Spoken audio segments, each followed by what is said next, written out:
and welcome back to the Movie Babble podcast. I am your host, Nick Kush, and joining me this time is fellow Skinamarink enthusiast Spencer Henderson. What's going on, buddy? Yeah, Skinamarink still holding strong at that top of the 2023 rankings for me. So, me too. Doing Honestly, good. Maybe the new format of this podcast journey we're on together is just to derail it immediately by talking about another movie that just came out. Yeah. I feel like that's a good avenue for us. Yeah, Skinamarink's a banger. Hopefully we're going to talk about a few bangers here today on the podcast, if I can segue. Yeah. But yeah, this time on the podcast, because we figured, M. Night Shyamalan's got a new movie out, Knock at the Cabin, and we figured this would be a great opportunity to kind of just go throughout the entire guy's career. I generally consider him one of the most fascinating contemporary filmmakers that we have. He's made a lot of bangers, as I said, a lot of horrible pieces of shit. So he is a fascinating guy. Yeah, we'll get to that. We'll see if that's the case later on. But he is a fascinating guy, and we kind of wanted to just talk about him, all the ins and outs of his career. Your multiple senses, your ladies in water, and kind of get into the nitty gritty of it all with him. So I guess, Spencer, I'll turn to you. When you kind of what are your overall impressions of M. Night Shyamalan as a filmmaker? How do you feel about him day to day? Is he on your mind a lot? What's the deal Nick, here? First of all, you derailed me with your Skinamarink thing because I was going to start off by saying, don't hold my daughter's hand unless you mean it. Which is one of the great M. Night lines, of course. No. So, Nick, what year were you born? Oh, I was 95. So okay, I'm getting up so there we're now. the same age. We're both 95. Are we the same age? I didn't realize that. Oh, good for us. Yeah. I love that for us. So, I don't know how it was because you're from a different part of America than I am, but M. Night Shyamalan was honestly one of the first filmmakers that I remember being like a household name in the part of the country I'm from, which is Colorado. I vividly remember being in elementary school and hearing buzz about how scary Signs was from my peers and my classmates. And then, it got to the point where I was a young part of that group who recognized his name when it came up on stuff. Yeah, so I've been an M. Night Shyamalan defender for a while, and then kind of in my teens, I kind of got all angsty and angry at everything, and I was like, "Oh, M. Night's gotten lame now." And in my now 20s, I suppose, I've kind of started to turn around on some of the movies that I didn't really appreciate at the time and have started to like them a little bit more. So it's weird because I feel like as M. Night Shyamalan has evolved as a filmmaker, I've evolved as a viewer of his in an interesting way. So that's kind of my base level of where I'm at with M. Night Shyamalan right now. Yeah, you say, we're from different areas of the country, and I feel like for me that's even intensified because he's from right near me. We're both Philly guys. I've been to a few Sixers games in my lifetime, and he's sitting there front right first row, right, just hanging out when he's not filming his 10 movies he has planned. That's the big thing about him. He's ridiculously prolific at this point. But yeah, he was a big deal as far as I can remember. Yeah, you're right. He's kind of one of those guys that he really did make a name for himself, which is honestly just super impressive when you consider the landscape of mostly white men, in movies, kind of dominating the industry. And he's an Indian American who really made a name for himself immediately. So it was really impressive. But yeah, I feel the same way with you, where everyone has I guess the stereotypical view of him is his first couple movies were great, and then it fell off a cliff, Mm-hmm. And as I was kind of building out my, I guess, love for movies or my taste, I think I definitely fell into that without even probably seeing most of them. I think there was a couple in here of in the middle, I guess, the little bad period here where I didn't see a lot of these movies, and I just assumed oh, these are terrible because people are calling them terrible. Some of them are, and we'll get to those. But he is consistently fascinating. Whenever his movies are not good, there is something peeking in there that I find really interesting and very singular. You know, he's kind of a really corny guy. You know, when you kind of get into the themes of Yes. his movies, he's super corny. Yes. He's super earnest, and he really means it. And when you get to things like, I'll spoil a little bit, but like Lady in the Water, like that is one of the most earnest movies ever, but it's Yep. hilariously batshit. It is crazy. Then you go something like Signs, which is also very earnest, but it works so well, and the story is a lot more, I guess, streamlined that it just kind of just rips your heart out in a good way. Um, so yeah, there's these really interesting recurring themes I've seen in his movies. Kind of just like we're watching a bunch of these where there's a lot of post 9/11 panic and paranoia that infuses a lot of his movies, starting with Signs or after 9/11. Yeah, he's just a fascinating guy. And before I kick it back to you, I will say I think he's also underrated as one of our best technicians. I think he's great with the camera. He Oh always yeah. has been. Incredible. But especially now with Knock at the Cabin, and we'll kind of talk Yep. about that at some point. But he just continues to try things. I think he's really inventive in what he does. Like, you think about Old, where a lot of that movie is kind of like focusing on like the dead space in between characters, Yep. and people like the characters kind of just like slowly like fall off screen, and it's like a really good visual cue for these people kind of just like rapidly aging and falling in and out of time.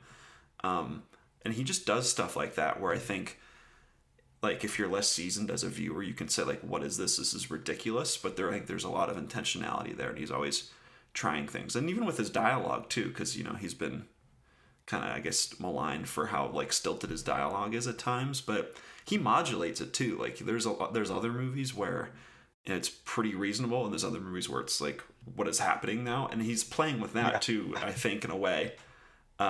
It's not always successful, but I just think he's endlessly fascinating. Yeah. Like I basically agree with about everything you said there. Um, I think he's a much better director than a writer. But Oh, when he 100%. hits, yeah, when he hits as a writer, he really hits though. Like he is,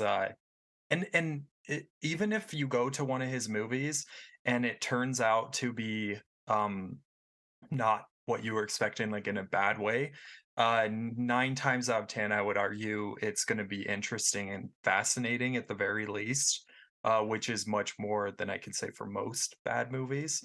One thing I wanted to bring up that I forgot to bring up at the beginning of all this is you were talking about how he's like an Indian American filmmaker who kind of came into the light at a time where that was very uncommon.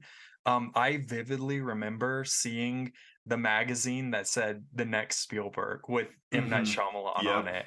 And like those were like the two directors' names I knew as like a small kid.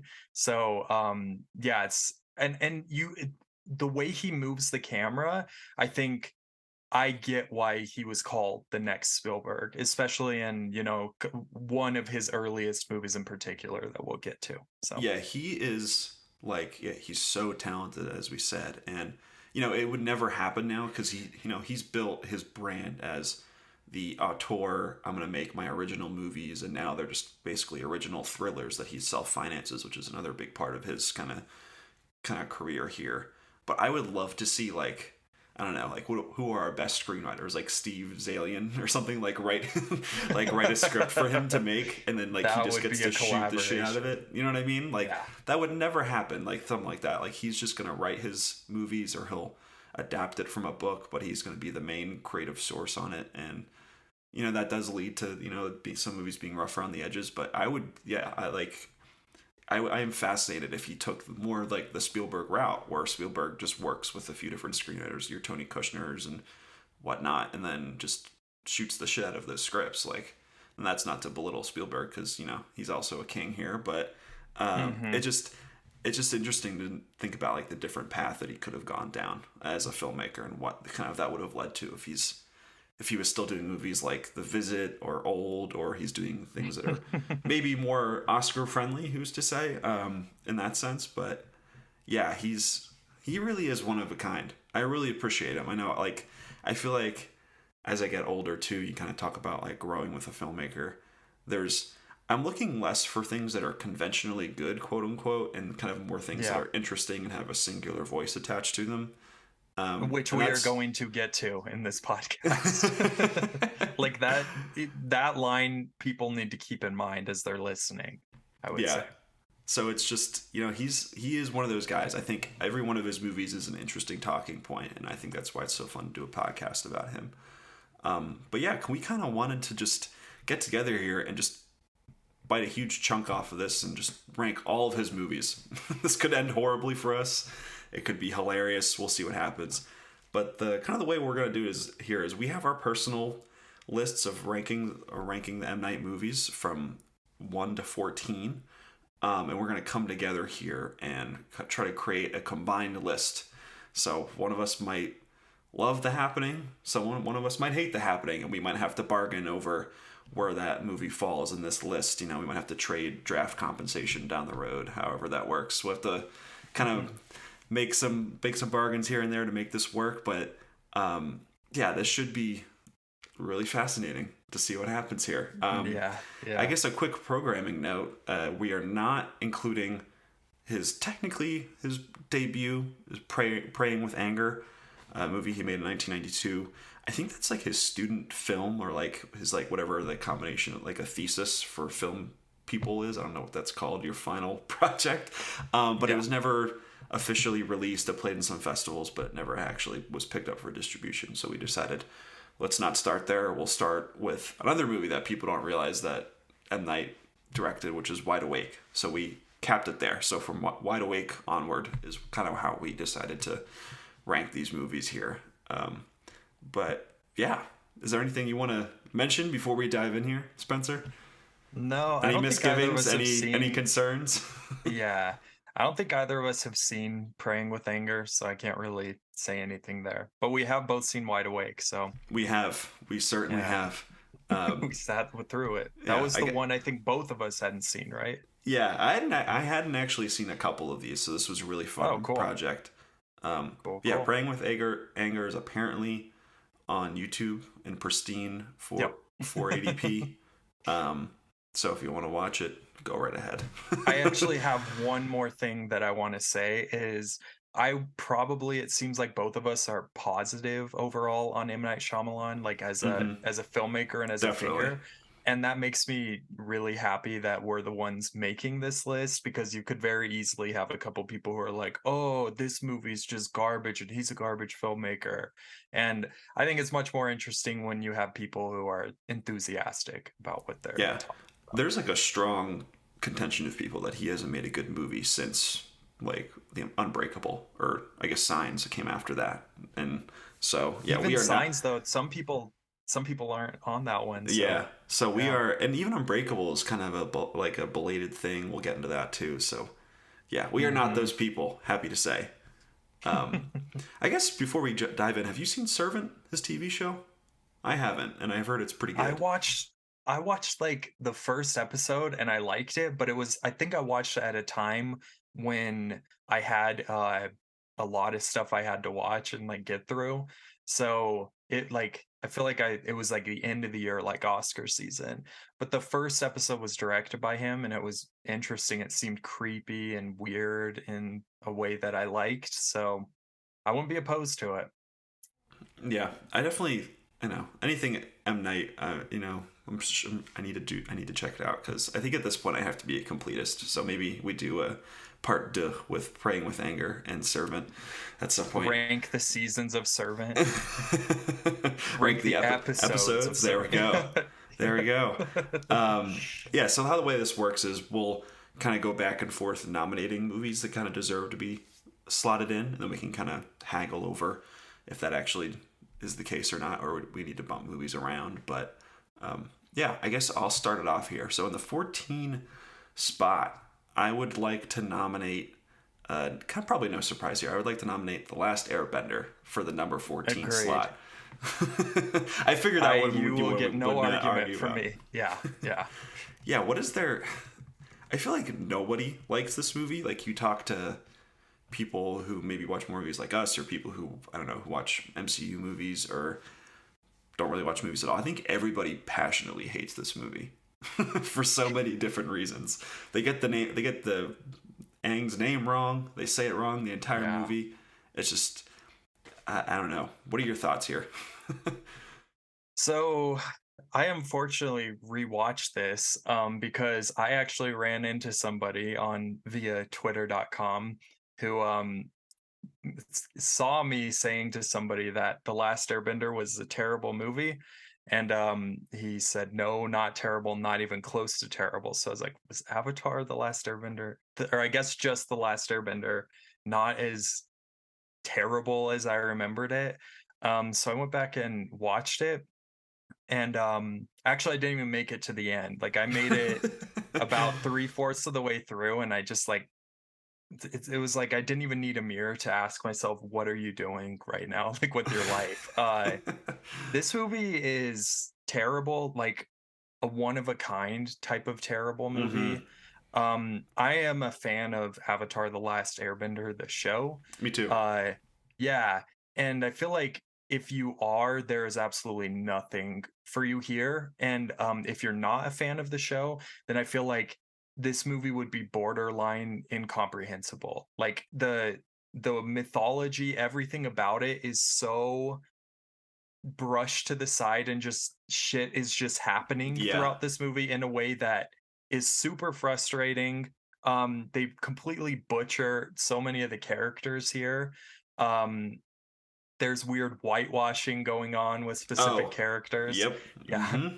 Yeah. And I don't know, dude. Like, even like Uncle Iroh, who is somebody who is a great character in the TV show, they completely butcher his character too. So there's like really nothing here that I can give a compliment to, other than maybe some action beats are kind of cool. Yeah, this is kind of right in that period where he was really kind of more of a director for hire, like in his really bad period. And there is just like none of the personality that you would get from a movie like Knock at the Cabin or what he's doing now, where he's doing all these fun camera tricks and whatnot. He's just, like, there's no personality to this movie. It's like 100 minutes of, I guess, like CGI, and then like people like trying to explain the plot to you. Like every talking scene is just people trying to explain the mythology of The Last Airbender, which is, that's probably like, you get into the point where this is a multi-season show. Then they tried to pack like the first like book, like the book of water, into like 100-minute movie. Like it's just so much junk that they have to get through, and like your only hope of like adapting that correctly is probably like a 3-hour epic. But this movie was aimed. This is a Nickelodeon movie. I remember when I watched this. Like that's one of the big production companies that pops up. So this movie was aimed at kids, and you're not going to have kids sit through that. So they probably cut out all the fat, and it's incomprehensible, and it looks like really cheap too. Like, I don't know if that's like the lighting or the sets, but it just looks like a really amateurish like production, and none of the acting is very good either. So it really is just tough all around. It's just kind of one of those like really really bad high profile bombs. Yeah, that was one thing I forgot to mention, is the acting. I don't really like to take shots at child actors. Yeah. But there's a couple performances I will be pointing out tonight in other movies as well. But yeah, the acting here, it's just like, it feels so wooden and flat to me. Um, you mentioned that M. Night sometimes has a problem with dialogue. Here, it feels like more egregious than almost ever for me. Just like, it feels just like total nonsense throughout. It really And does. yeah, it has none of the like charm or the feeling you get when you're watching a great M. Night movie, like even on a visual level for me. Yeah, there's So like, so I had never watched this all the way through. Like I had seen it in chunks because it's just so terrible, but like I never sat down and watched it beginning to end, and I did that. This was the first movie I watched on this kind of journey here, and I was like, oh no, this was a bad this was a bad decision. We might not get to this podcast. yeah, that's brutal.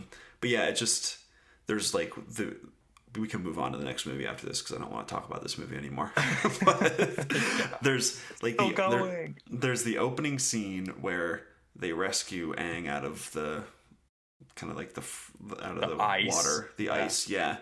And like all the scenes are rearranged. Like they don't ask him his name. Like, who are you? They don't say like, who are you? What's your name? Until like 20 Yeah, minutes I later. noticed that. Like they Yeah. bring him back to the tribe, and like he's like recuperating, and like the first thing that they say to him isn't like, hey, like what's your deal? They're like, it's like something completely different. Like it just makes no sense. Like everything's out of order.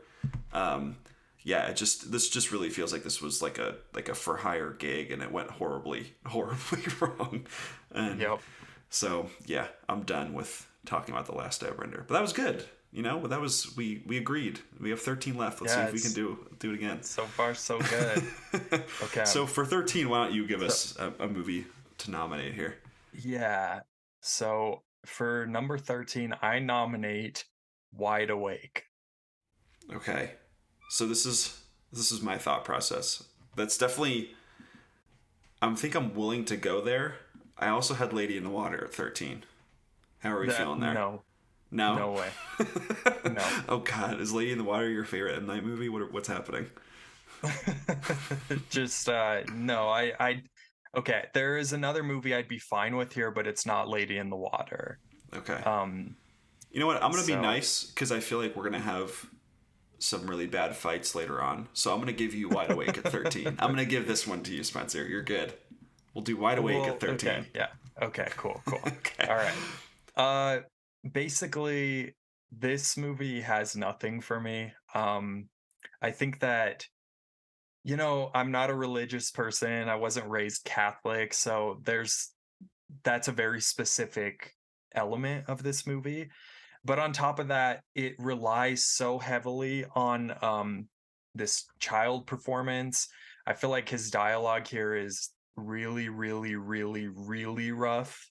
There's like the central kind of relationship, familial relationship is between this kid and his grandpa.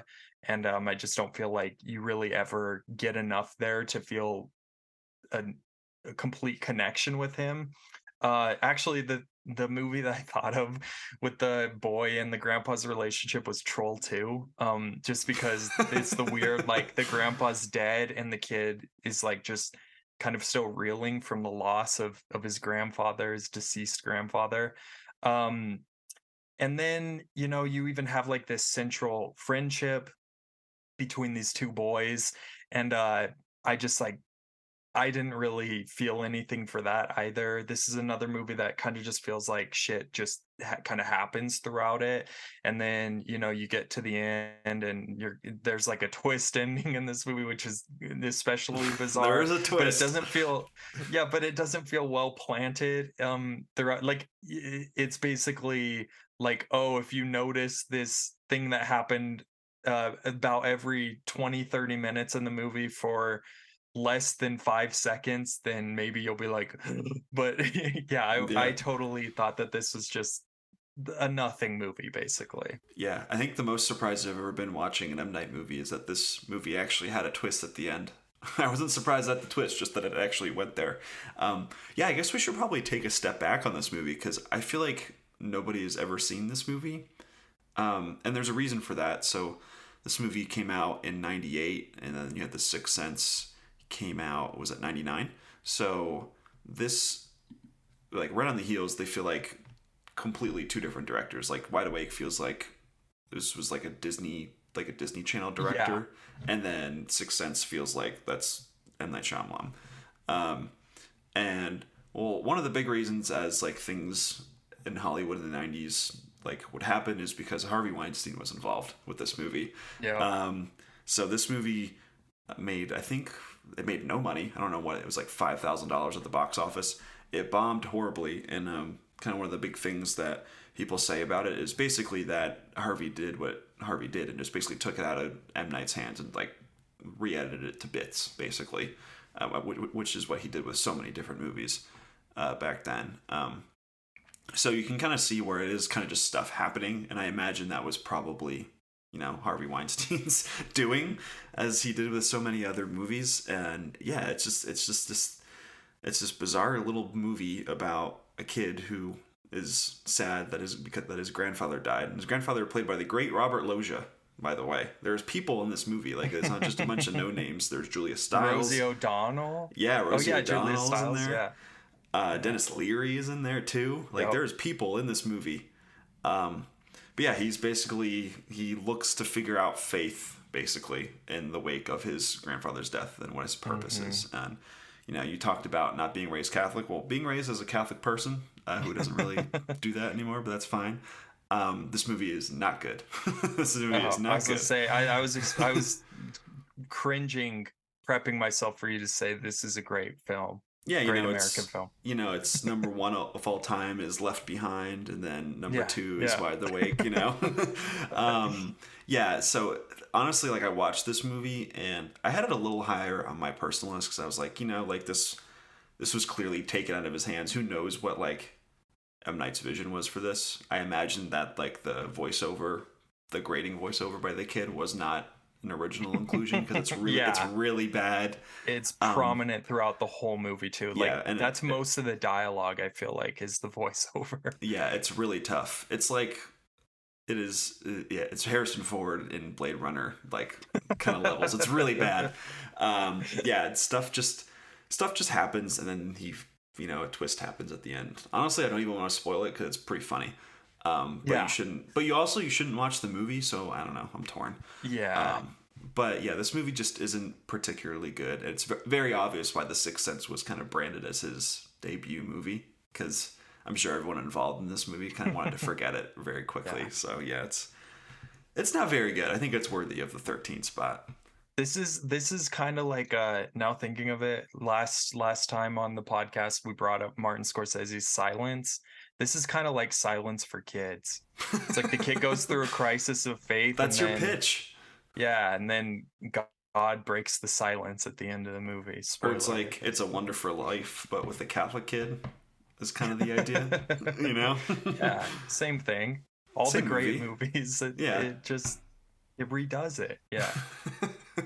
Yeah, this movie's not very good. Not to belabor the point. So, that's our number 13. So for number 12, I feel like I tipped my hand a little bit, saying that Lady in the Water should be maybe 13. So I'm going to present it again. Lady in the Water at number 12. Spencer, your thoughts? So here's the deal. I guess maybe it's already kind of come out. I do really like Lady in the Water. I realize that most people think it's a terrible movie, but I think that there is one other movie that M. Night Shyamalan directed that I feel like is much worse than Lady in the Water. And I don't think it's a super controversial statement to kind of like say that one should probably be here. Is it After Earth? Yes, okay. It's After Earth. So that's kind of where I'm feeling too. It's between these two movies. And Nick, I promise you, if we play After Earth here, I'll play Lady in the Water next. I will say Lady in the Water is my number 9. It's my number 9 movie. Okay. On my personal I'm trying list. to think. Because the way I look at these two movies, I would say After Earth is maybe conventionally better? Question marks? Like it has like a plot that happens. Yeah. And there's a resolution at the end, in like a typical 3-act blockbuster structure. And then Lady in the Water is just batshit, and it's horrible, but it's way more interesting to talk about. Yeah, so that's exactly what I'm saying. It's like you have a movie that completely strips M. Night of his identity, or the one that almost feels like the ultimate M. Night Shyamalan movie to me. So yeah, that's a good case for it. I feel like I don't want to cave to you too much, but I feel like that's a good point. Because After Earth is like, that could have been directed by anybody, Like it's like an obvious. That's my thing, and M. Night and Lady in the Water could not have been directed by anybody except M. Night Shyamalan. That's true. So number 1 is what we're saying. No. I'm not out of my mind. I just think Lady in the Water is a lot more interesting than people give it credit for. All right, so let's do this. Let's do After Earth at 12, because I think I'll remember this. Even as we're talking about it, I don't feel as passionate about After Earth as I do for Lady in the Water. So we'll do that at 12. Yes. Okay, cool. All right, so After Earth it's a movie that exists. Yeah, I don't know. Should we move on? What else is there to say? I have a story of After Earth actually. I just gotta give a shout out. So I am from a part of Colorado that is about an hour and 30 minutes from Moab, Utah, where some of After Earth was shot. So I have a friend who was actually briefly in the movie After Earth. And that is there's a scene at the beginning where Jaden Smith is running with a group of Oh, is he one of the other runners? child soldiers. He's one of the runners. Oh, that's great. And yeah, and so that's about the only positive thing I have to say about After Earth. It's a really kind of dull movie. It feels like a vanity project for Will Smith to be in with his son. That M. Night Shyamalan was literally in director's jail at this point, and so kind of just was hired as a yes man to do this. There's some decent visual effects. There's also some bad visual effects too. yeah, for sure. But then there's like some okay like action beats, kind of like The Last Airbender. I feel like basically nothing for this movie, which is, I feel like in a way, makes it almost the worst M. Night movie for me, just because at least with The Last Airbender, I like felt an intense hatred. So it's like this movie, I didn't even feel that. Like I didn't feel anything. I felt like a rock. Like it was just, yeah. So that's all I have to say about After Earth. Yeah, I watched it for the first time in this little exercise here. And this is one of those where it's like, this movie is terrible. Like it's really bad. So I was like, oh no, what am I getting into? And I watched it and I kind of felt the way you did. I didn't have a reaction to it. I think it definitely has the extra little stink on it because it was so obviously like a vanity project for Will Smith and Jaden Smith and make him a star. So it was like clearly like people like the claws were out basically from like everybody being like we're ready to make this, like really tear this movie down.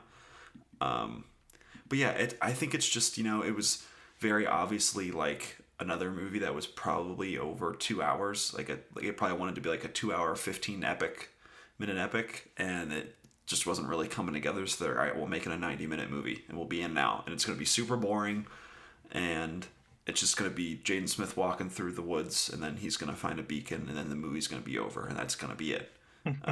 So it's kind of like The Last Airbender, but not as atrocious, where it really just feels like it was a movie that anybody made. Like when I'm watching this movie, I thought of that guy. Who's the guy who directs like all of the really terrible Disney movies? Is his name Joaquin, like Joachim Ronan? Was that his name? The guy who did the last Pirates of the Caribbean movie, and he did Maleficent 2. Oh, like they bring in that guy for every bad Disney movie, and he's gonna do like that Tron movie with Jared Leto too. Yeah, that's gonna come out. That'll probably make no money. Look this up. But it reminded me of like they just like it could have been that guy who directed this movie. Like it just like total direct for hire, no personality whatsoever. But yeah, I just don't think it's. Like when you watch it, I can't call it as objectively bad as something like The Last Airbender, because it's just so bland, and like a lot of that is in the construction, where Will Smith's character has no emotion because of the construction of the story, because they can't show fear to the monsters, whatever, the Ursas or whatever they're called. So you take like one of the most charismatic actors and just make them super like emotionless. It's a huge problem. It's such a weird choice that they did that, but it was just like. Yep. Will Smith wanted to make this a vehicle for his kid and whatnot, but yeah, it's just not very good. I don't really have any passionate feelings about it, other than like I watched it and then it disappeared right immediately from my brain. No, for sure. And like, I mean, I personally would argue Will Smith is like a good, not great actor who picks notoriously bad films, like catastrophically bad movies. He is terrible at picking movies. It's funny because he has like, there's like that story, but he has that book like that tells him like what movie, like what scripts to choose, and he just chooses terrible movies. So it's like at this point, and you look at some of the movies he's turned down too. Like it's like, oh my god, dude. And it's like, wouldn't you like rewrite that book a little bit at this point? Yeah. have a little self-awareness. But well, I guess Maybe Will Smith Yeah. isn't the most self-aware person at this point in time. Yeah, maybe not. The man like turned down The Matrix and starred in Collateral Beauty. Like I don't know what else to say. Like Yeah. it's nuts to me. Django So Unchained too. All like yeah, there's a bunch. yeah. There is a bunch, and yeah, this movie. There's a really interesting backstory from like Sony wanted to like basically make this movie like the internet. Like they wanted to make this like this weird like offshoot of like a world of like things, and they came back to like we can like make this like a portion of like we can make it like a Facebook or like a social media thing. And it was like, what is happening? Like even me saying these words, it makes it sound like gobbledygook, but it's like a thing that Sony tried to do with this movie. Like it was so engineered to be like a product that people like take in. So I can definitely see personality. I can definitely see why people like try to just dunk on this movie. I personally don't think it's worth dunking on. If you just look at it as a movie, it's just like clearly not a interesting movie that was made. Yeah. So that's all. It is what it is. Yeah. Yeah. So that's number 12. So I think we've established Lady in the Water is 11. Yeah. So no fighting there. Nick, We'll unfortunately, against my own personal list, I nominate Lady in the Water. So this is your thing. So I'm gonna let you cook here for a little bit. So, I said at the beginning of this podcast that M. Night Shyamalan is a filmmaker who, since I was a kid, like I recognized his names. I like vividly remember seeing trailers for The Village, and like seeing M. Night Shyamalan's name and getting so excited for that movie because I was like, oh, this is like a new one from the guy who did Signs. And so by the time Lady in the Water came around, it was like 2005, so I was like 10 years old. And I like vividly remember being in a theater. I don't remember for what movie, and seeing the teaser trailer for this movie. Which I don't know if you've seen the teaser trailer. I Nick, haven't, had the no. pleasure to see it, but it dials up the fairy tale element of it. Like starts with like this on-screen text that says, once upon a time there was a man named Cleveland Heep, and there's like this weird like violin music playing, and then Josh Groban begins singing a song. Oh God. And then there's like no. a teaser. Yeah. And then there's like the scene where he like first sees movement in the water, and it says like a bedtime story by M. Night Shyamalan. And I remember like being confused but also intrigued as a kid. I was like, oh, like a new M. Night Shyamalan movie. I'm so excited. And then the poster for Lady in the Water I still think is like a great poster. Like it's very striking on a visual level. Yep. So I went and saw it as a 10-year-old, and I thought that it was terrible. Like I was legitimately there's like one of the first times I remember as a kid feeling genuinely baffled by something that I was watching, and just thinking that like it was so disappointing that it wasn't like scary to me. Like I was just kind of like, oh, that was just lame and stupid. It was cheesy, I felt like. So until just this past like week, I had not rewatched Lady in the Water. And so I went back and I rewatched it, and this movie to me felt like the discovery of this list. I want to say that this movie is incomprehensible. It is absolutely baffling on every single level. It feels like M. Night Shyamalan is like hearing voices in his head and writing down what he hears. Oh, absolutely. There's a scene in this movie that I think sums up the movie perfectly. It's like Cleveland Heep has been instructed by Story, who's a water nymph, to walk outside because she believes he's what is called the Guardian, who is somebody who can like protect her from this wolf monster called the Scrunt that it like blends into grass. Yeah. And Cleveland Heep has to, I think that's the funniest name ever, but it's a great name. He has to hold a mirror. She's like communicating to him through a walkie-talkie. She's like, now you have to hold up a mirror over your shoulder, and then you'll see the eyes of the Scrunt in the grass. And then when you see the eyes, it will approach you, and you have to turn around and look at it. And it feels like shit is just being made up. By the way, this is like 60 seconds of the movie. Like all It the really is. information I just Yeah. gave you is 60 seconds of this movie. Honestly, that's probably And like you put your audio against like the movie, and it's probably yeah. like the exact same thing. Yeah. You Like can people do just say things at each other in this yeah. movie. Yeah, exactly. But like it's so earnest and it has so much heart and it's so like fascinating knowing that M. Night Shyamalan just like I imagine him like telling his kids this bedtime story because famously that's what this movie is. He like told his kids his bedtime story and then he was probably like, "Oh shit, that was really good." And then like went and like wrote down like notes on a notepad. And I yeah, like I think this movie is so much fun and the characters are really you got like the guy who works out just one side of his Yes, I body. was going to mention that. It's It's yeah, incredible. it's such a fun quirk. And then, there's like the lady's mom who they got the language barrier that they keep having to communicate with each other with. So this movie has like personality. It feels like this community even when everything feels so stilted. You got Bob Balaban playing a film critic who he's like the Hmm. only person who dies in the movie, right? Like Yep, it sure yeah, does. Yep. and he's like arrogant, he's an asshole, and you can tell it was M. Night Shyamalan being like, "Oh, you guys don't understand me," after The Village.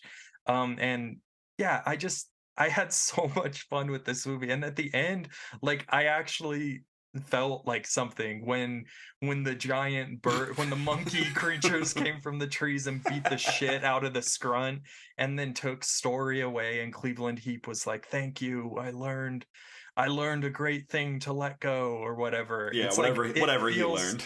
yeah, to let go of his family, of course. Yeah, so uh, I don't know. I'm not happy about it being here, but I accept it. this this movie, it feels like a fever dream. It is so It does. fascinating. It really is. Like this is like where we're kind of like hitting our stride here. Like this is like super like deeply weird, but like could have only been made by one person. And that same person casts themselves as the savior of the universe. So great. So great. I love it. Yeah. While also having a critic just get mauled and just dismembered and destroyed. It's just incredible in terms of like just M. Night just being on one and just being like, I'm on the top of the world, like I can do anything, anything I want. It is just so incredible because the other story behind this was the movie that he was trying to get made for the longest time. And right after The Village, which was like I guess like his first critical flop, if you could say, but it still made a ton of money. So basically, he was like he could still kind of do whatever he wanted, and every studio was like, I don't know what this movie is, and eventually he got it made, and it turned into this, and he had total creative freedom, and it sure shows it. You have when you have a guy named Reggie who only works out one side of his body. That's not the product of Studio Notes. So No, it's not. it Yeah. certainly is not. So yeah, this like you said, there are so many like little peculiar things about this movie. In the way that it's just like it's another thing like The Last Airbender where people are just saying the mythology to each other, like as um it's like, oh yeah, like instead of like how are you, it's just like the scrunt is this evil wolf thing that lives in the grass. And you're like, oh okay, good to see you, Okay, thanks. can I interject in here? Please do. That's one thing. That's one thing about this movie that is absolutely hilarious to me. Is it seems that every single character in this movie immediately accepts everything that is told to Absolutely, they them. are totally bought in. Like There's when no questions asked. Yeah, so when just like Bryce Dallas Howard, who is Story, which is just yes, incredible, yeah. It's no notes. she's in the shower and Sarita Choudhury is talking to her, and like for some reason, Bryce Dallas Howard can't tell Paul Giamatti like what's going on, so she has to do this weird thing where she's talking to this woman and she's like grabbing her hair and her ears to say like yes because she can't say Yeah, yes. And then he just amazing like, scene. and then he grabs like the entire crew of who he thinks are like the saviors or the people he's supposed to like help out this person, and all of them are like, oh yeah, this checks out. Like they're not like, wait, like who is this like weird water nymph? Like there's not one question. Jeffrey Wright's just like, you know what? I'm gonna look at this crossword puzzle and try to figure out what it's telling me. Like it is incredible batshit insanity. Like it is truly like incredible, and it's so funny because there's so many good actors in this. Like Jared Harris is in this movie. It's just his credit. I'm looking at the IMDb right now. His credit is as the goatee smoker. He might have 2 lines in this entire movie, and it's fucking Jared Harris. Like like there is like people. So there are people in this movie that were like really excited to work with this visionary director. Like this was a young Jeffrey Wright too. They're so excited to like be with like this is gonna be a real movie, and then you watch it and it's something. I don't know if it's a real movie, but it certainly is something. This is like one of the only movies I feel like we'll ever see where somebody is like mortally wounded from scratches on their legs. Yeah, that's it. She only gets like scratched in the legs. That's like the only place she's ever injured. It's amazing. Yeah, it's so weird. It's like, couldn't they like scratch up her face at least? Like if we're gonna keep it like PG-13 and like, but like still show a little bounce, like she can get like a scratch in her cheek or something. But no, it's only the legs, only the legs. Yeah, I mean, like I said, it sounds, Nick, like you love this movie, but I do, but I also have to acknowledge that it's terrible. That's how I am with this movie. Like I would absolutely watch this movie again, and probably over a few movies will rank ahead of it. But could we ever say it's good? Like absolutely not. Like it is one of the most insane movies of like the last 25 years. Like truly, it is good. Bizarre. What is good? It is. I think this is good. It's just. But we could even do like a 5 podcast series on this movie. Like there's so many like little things to pick at here. It's also weirdly like one of his longest movies too, if you can believe that. Yeah. It's just, it is something. You have Paul, the great Paul Giamatti, just saying nonsense for 2 hours. Apparently, Philip Seymour Hoffman was originally gonna be in this movie as that character. Can you imagine that? And then he had scheduling conflicts. Yeah, like I kind of want to see that movie. No disrespect to Paul Giamatti, whom I love. He's great, but yeah, that would have been awesome. That would have been something. Yeah, there's just so many little things. Like the big third act scene is just like a pool party. Like love it. Weird. It's just who knows what's going on here. Anyway, before my brain melts, let's move on to our number 10 movie here. Okay. I feel pretty good about this one, but I'm curious because we're starting to get into kind of interesting territory here with M. Night. But I'm going to go for number 10. I'm going to present to you The Happening. What do you say, sir? This is exactly where I had it. Perfect. Well, we're doing pretty good so far. Yeah.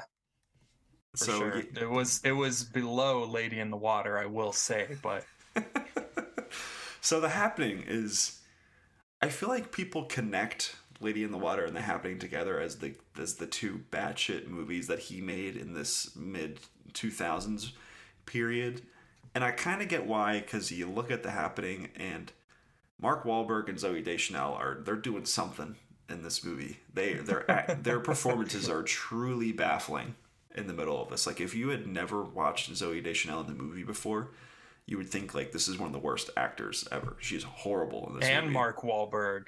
Yeah. Well, it's like, I feel like we've seen that version of Mark Wahlberg before where he's just like the what? Huh? Guy? The like wide-eyed questioning guy. Yeah. Like the kind of like stupid, but yeah, we've seen that Mark Wahlberg before, but Zooey Deschanel just like the first line she says, I forget what it is, but you're just like, whoa. Dude. You're like, what is happening? Yeah. Like she is in a different movie. Like she is maybe on drugs. I don't know.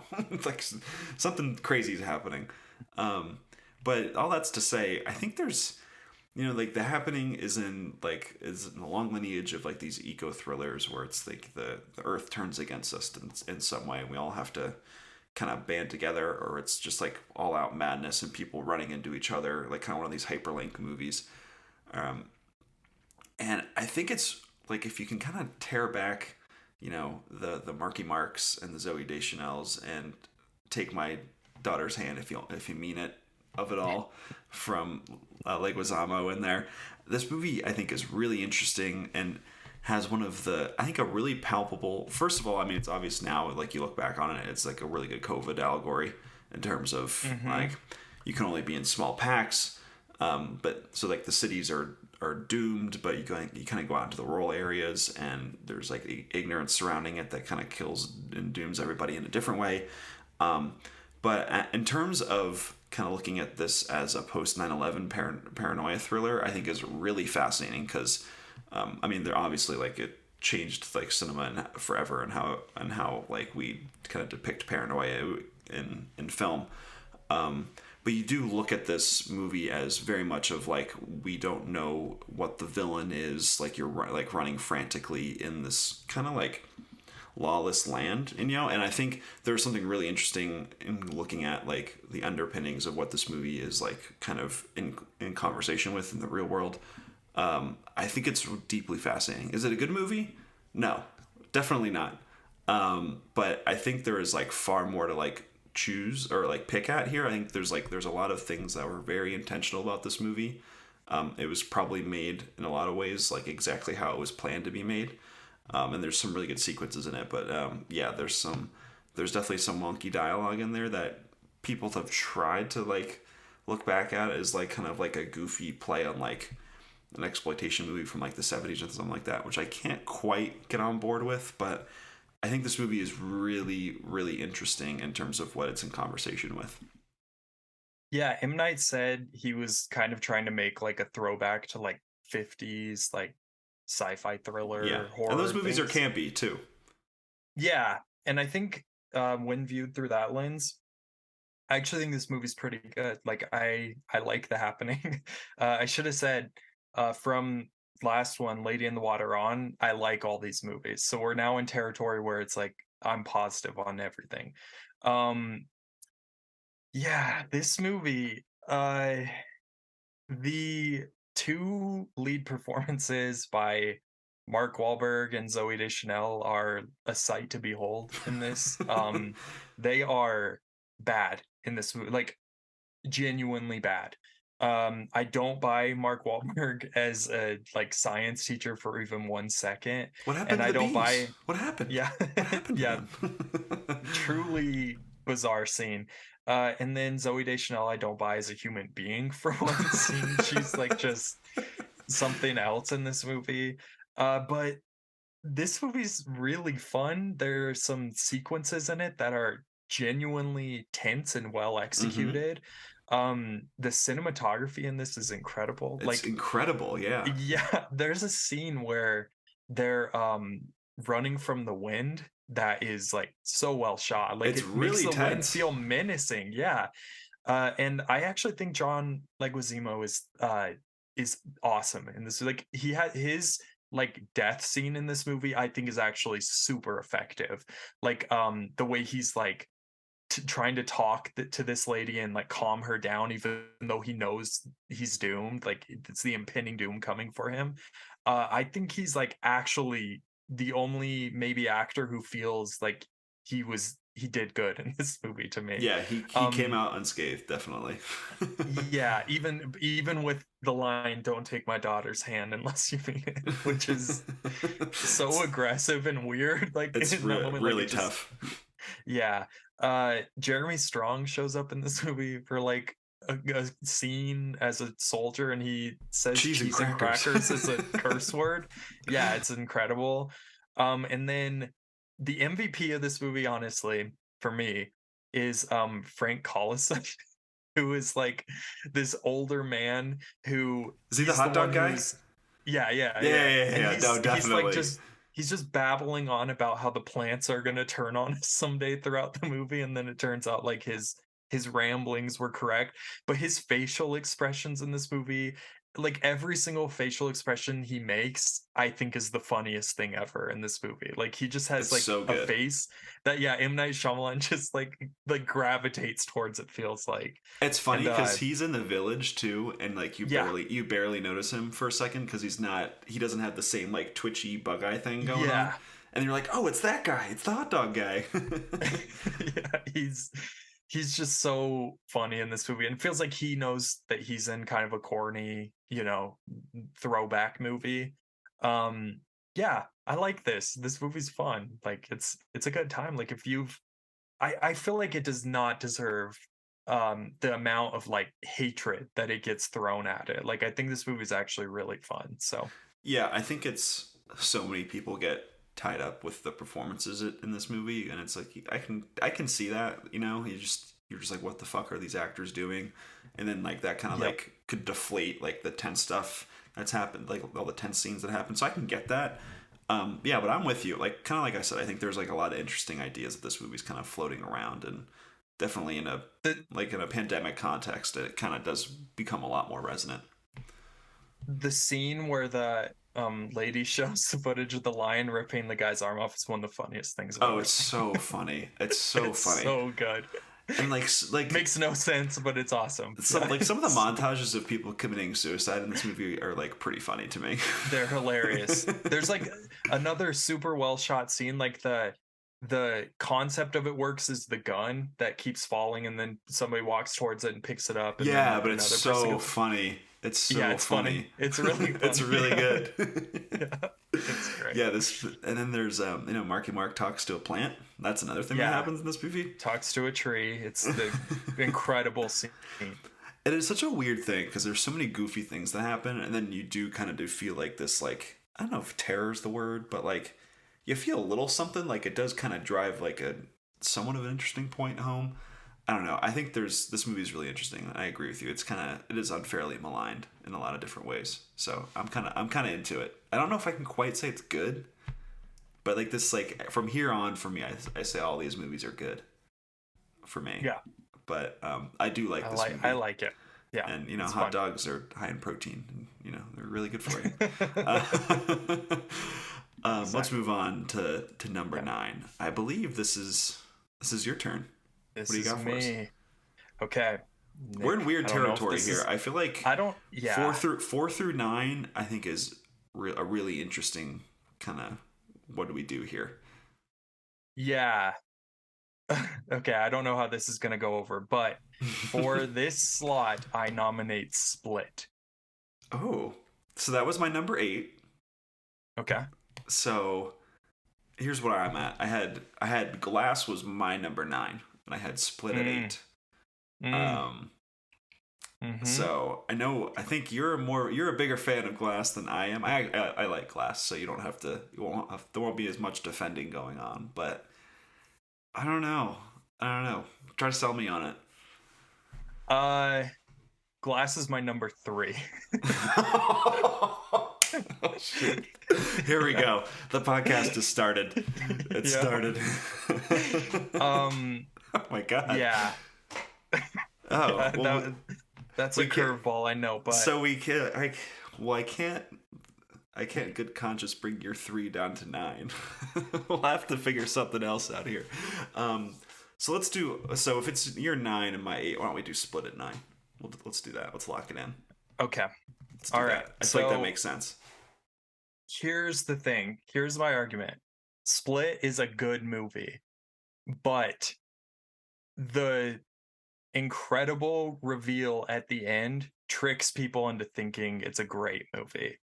Um M. Night Shyamalan has had a lot of criticism in his kind of like renaissance period that he's in right now, that he kind of is exploitative to people with mental illnesses. And this movie, I do feel that. I feel like there Yeah. is it uses mental illness as like something to be terrified of, and like that this person is dangerous and violent and could very easily turn into like a literal monster and kill you. Um, it has a great performance at the center from James McAvoy. Yep. It's an incredible multiple performances. He plays all these different characters who occupy his head. Um, it has Anya Taylor-Joy, who I love. She's great in the movie. Mm-hmm. This movie is shot by the guy who did It Follows, and it's incredible. Like the cinematography Yeah. is Looks amazing, and great. I have absolutely no complaints with the cinematography. Other than that, I think it's a pretty like standard thriller. Like until, like I said, that ending reveal, there's nothing that feels like revelatory in the way that you want. it to be for me. Like, there are some fun sequences, there's some well executed sequences. I just don't personally feel uh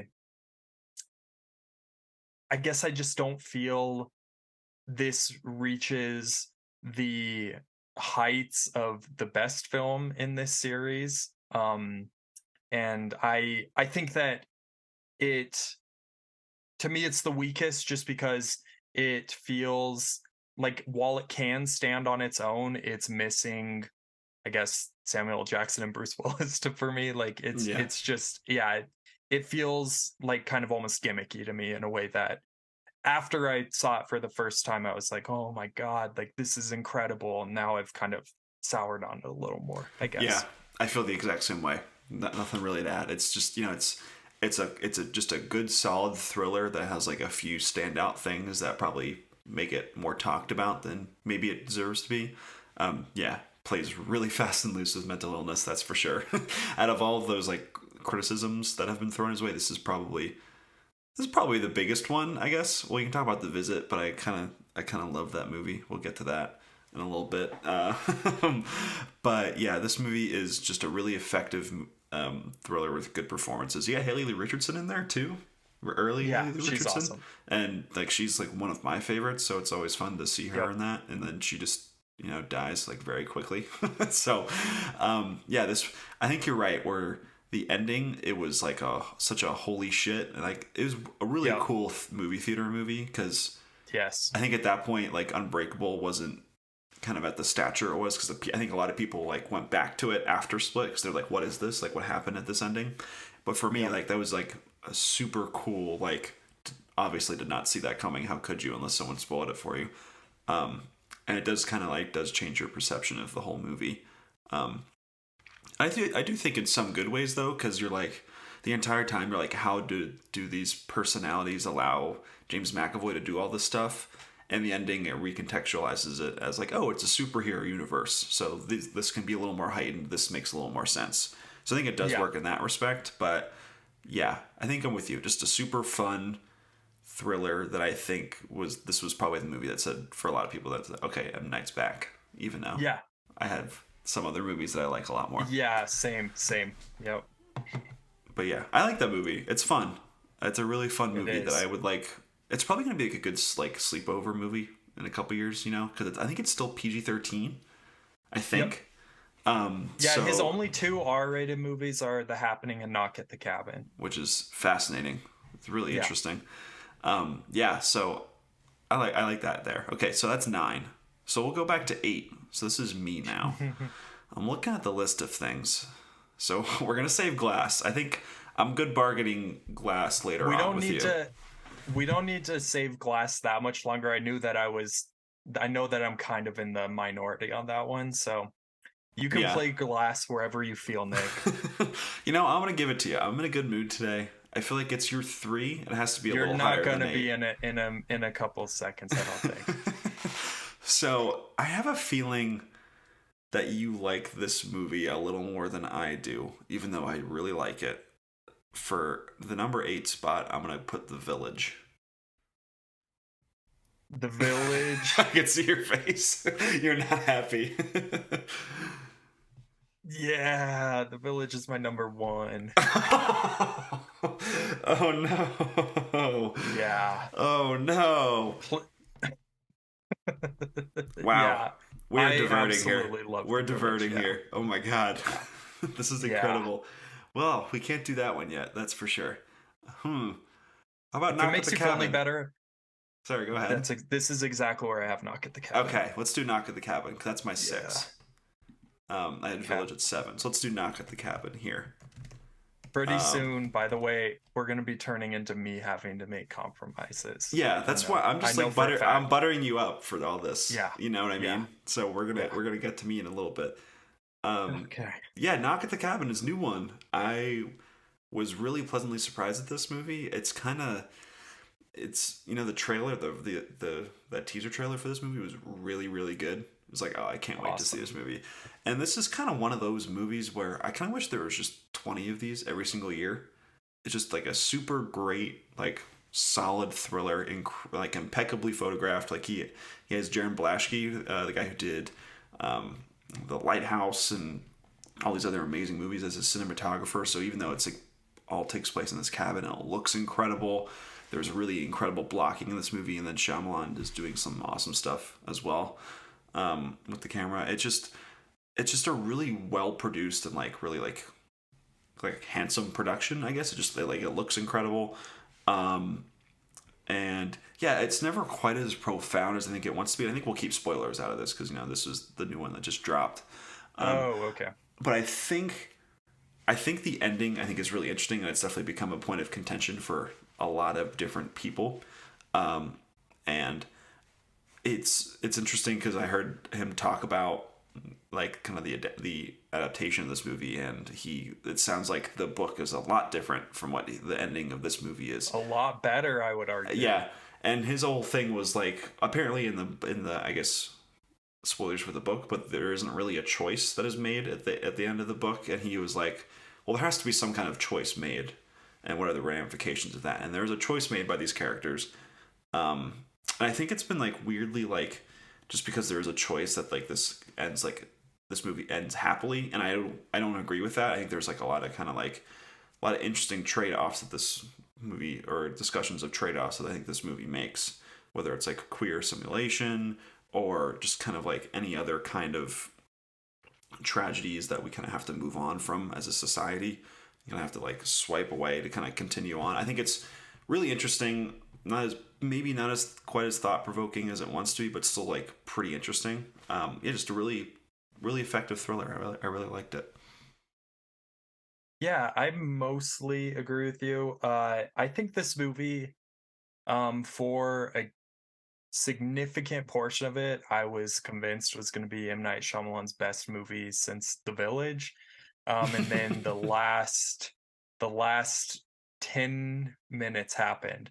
And I think that I am in that camp of people who felt the ending was, trying to think of ways to say this without spoiling, but it wasn't well thought out to me. It feels kind of like it just happens. And the book is kind of about this palpable fear that gay couples have with like their family unit, and when that gets like invaded by these groups who might have smiling faces but have more nefarious motivations under the surface. And I think the movie could have been really interesting if it went that way, but I think personally, I feel M. Night Shyamalan is almost too he's not cynical enough a person to make a movie like this. That said, on a technical level, I've absolutely no complaints. I think this movie it's incredibly well made. There are sequences that are so well executed in this movie that I was like getting chills watching them. Yeah, me too. Dave Bautista so good, incredible, becoming one of my favorite. I think this is his best performance, honestly. Like, he's so good in this movie. Bautista with glasses is just the best. Yeah. He's coming for a great performance when he's got those glasses on, those spectacles.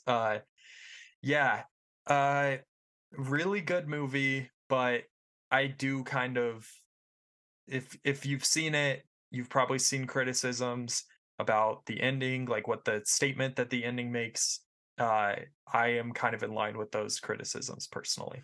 Yeah, it's tough because you're right. He's such an earnest guy that I don't think he can, like, he imbues, like, I guess the intruders with a lot more, I guess, care and respect than probably a lot of other filmmakers would do. And that's not to say that's a bad choice. It's just a different choice. Yeah, it's interesting. Yeah. I think that's one of the interesting things about this movie. Yeah. And that's kind of like, he is, I think he's like, what we were talking about, he's a corny optimist, like he just kind of sees the best in the world. And a lot of his movies are about kind of shedding the fears and like anxieties that we have as a collective and kind of moving forward into like a new future. That's a lot of what Lady in the Water is about, I guess. Yeah. If we can figure that out. So I think it's tough when you kind of combine that aspect with like they're terrorizing this gay couple, and I can certainly understand the criticisms of that in a lot of different ways. And I don't think this movie is without like criticism. I think you can totally kind of pick at that. Um, I just don't think the ending. I don't think people are like thinking like this movie's like dangerous, and I don't think that's necessarily the case with what it's saying Yeah, no, at the end. Yeah, I don't think that M. Night has like cruel intentions or any sort of like yeah, malice. I just wish he kind of would have thought through. It's like I don't know what I'm supposed to take away at the end of this movie is more what I'm saying. Like yeah. I the got you. ending of the movie, yeah, there's like a conclusion that you can come to about like